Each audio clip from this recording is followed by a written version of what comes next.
కాంగ్రెస్ లో వైఎస్ఆర్టీపీ విలీనం రేపు రాహుల్ సమక్షంలో పార్టీలో చేరనున్న షర్మిల ఇక కాంగ్రెస్ పార్టీలో తన పార్టీని విలీనం చేయబోతున్నట్టుగా తెలుస్తా ఉంది.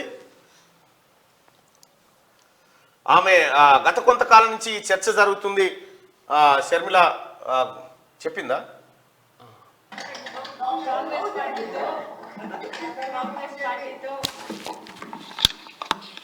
కలిసి పని చేయాలి అని ఇదివరకే నిర్ణయించుకున్నాం. తెలంగాణలో కాంగ్రెస్ పార్టీకి మద్దతు ఇవ్వడం జరిగింది. కనుకనే కాంగ్రెస్ పార్టీ ఈరోజు అధికారంలోకి వచ్చింది. కేసీఆర్ గారి ప్రజా వ్యతిరేక ప్రభుత్వాన్ని దించడంలో వైఎస్ఆర్ తెలంగాణ పార్టీ చాలా పెద్ద పాత్ర పోషించింది.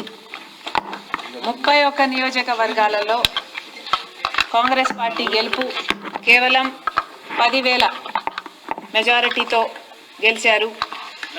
దానికి కారణం మేము పోటీ చేయకపోవడం. వైఎస్ఆర్ తెలంగాణ పార్టీయే పోటీ చేసినుంటే కాంగ్రెస్ పార్టీకి చాలా ఇబ్బంది అయ్యేది. ఈ కృతజ్ఞత భావం కాంగ్రెస్ పార్టీలో కూడా ఉంది. వైఎస్ఆర్ తెలంగాణ పార్టీకి నేను చేసిన త్యాగానికి కాంగ్రెస్ పార్టీ వాళ్ళు విలువనిచ్చి ఈరోజు నన్ను కాంగ్రెస్ పార్టీలోకి ఆహ్వానించడం జరిగింది. కాంగ్రెస్ పార్టీతో కలిసి పని చేయడానికి నాకు కూడా ఏ అభ్యంతరం లేదు. ఎందుకంటే ఈరోజు కాంగ్రెస్ పార్టీనే మన దేశంలో అతిపెద్ద సెక్యులర్ పార్టీ, ప్రతి ఒక్కరికి భద్రతనిచ్చే పార్టీ కాంగ్రెస్ పార్టీ. కనుక కాంగ్రెస్ పార్టీని బలపరచాలని మేము నిర్ణయించుకున్నాం. ఈ క్రమంలోనే అతి త్వరలోనే యాక్చువల్లీ రేపే ఢిల్లీకి ప్రయాణమై వెళ్తున్నాం. 1-2 రోజుల్లోనే మీ అన్ని ప్రశ్నలు కాంగ్రెస్ పార్టీతో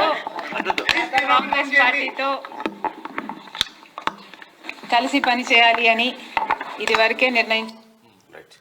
కాంగ్రెస్ పార్టీలో చేరబోతా ఉన్న కాంగ్రెస్ పార్టీలో కీలకమైనటువంటి విషయాలు, ఆ తర్వాత విలీనం వ్యవహారాలు అన్నీ ముందే అయిపోయినాయి. కాబట్టి ఈ ఢిల్లీకి వెళ్తా ఉన్న రాహుల్ గాంధీ, ఖర్గే గారి సమక్షంలో కాంగ్రెస్ పార్టీలో జాయిన్ కాబోతా ఉన్నా. ఇక ఏపీ బాధ్యతలను షర్మిలకు అప్పగించడానికి కాంగ్రెస్ పార్టీ ఆమెతో మంతనాలు గతంలోనే జరిపింది. దాదాపుగా అంశాలన్నీ కొలికి వచ్చినాయి. షర్మిల ఇక ఏపీ కాంగ్రెస్ను చూస్తూ ఉంది. ఏపీ కాంగ్రెస్లో ఆమె చేరడం వల్ల ఎవరికి లాభం, ఎవరికి నష్టం జరగబోతా ఉంది? అక్కడ రాయలసీమ ప్రాంతం నుంచి రాజశేఖర్ రెడ్డి అభిమానుల్లో కొంత చీలిక వచ్చే అవకాశం కనిపిస్తూ ఉంది. రాజశేఖర్ రెడ్డి గారి అభిమానుల్లో కొంత చీలిక రావచ్చు. అది కొంత జగన్మోహన్ రెడ్డి ఓటు బ్యాంకును షర్మిల లాగొచ్చు. తద్వారా జగన్మోహన్ రెడ్డికి ఇబ్బంది కలగొచ్చు. ఇవన్నైతే స్పష్టంగా కనిపిస్తుంది. ఈయన కూడా బ్రదర్ అనిల్ కుమార్ ద్వారా కొంతవరకు అక్కడ క్రైస్తవుల ఓట్లు ఎవరైతే ఉంటాయో కూడా కొంతవరకు ఈమెకు వచ్చే అవకాశం ఉంటుంది. రైట్గా అది జగన్మోహన్ రెడ్డికి కొద్దిగా ఇబ్బందులు తప్పే పరిస్థితి అయితే, ఇబ్బందులు పడే పరిస్థితి అయితే కనిపిస్తూ ఉంది ఈ వ్యవహారం ద్వారా.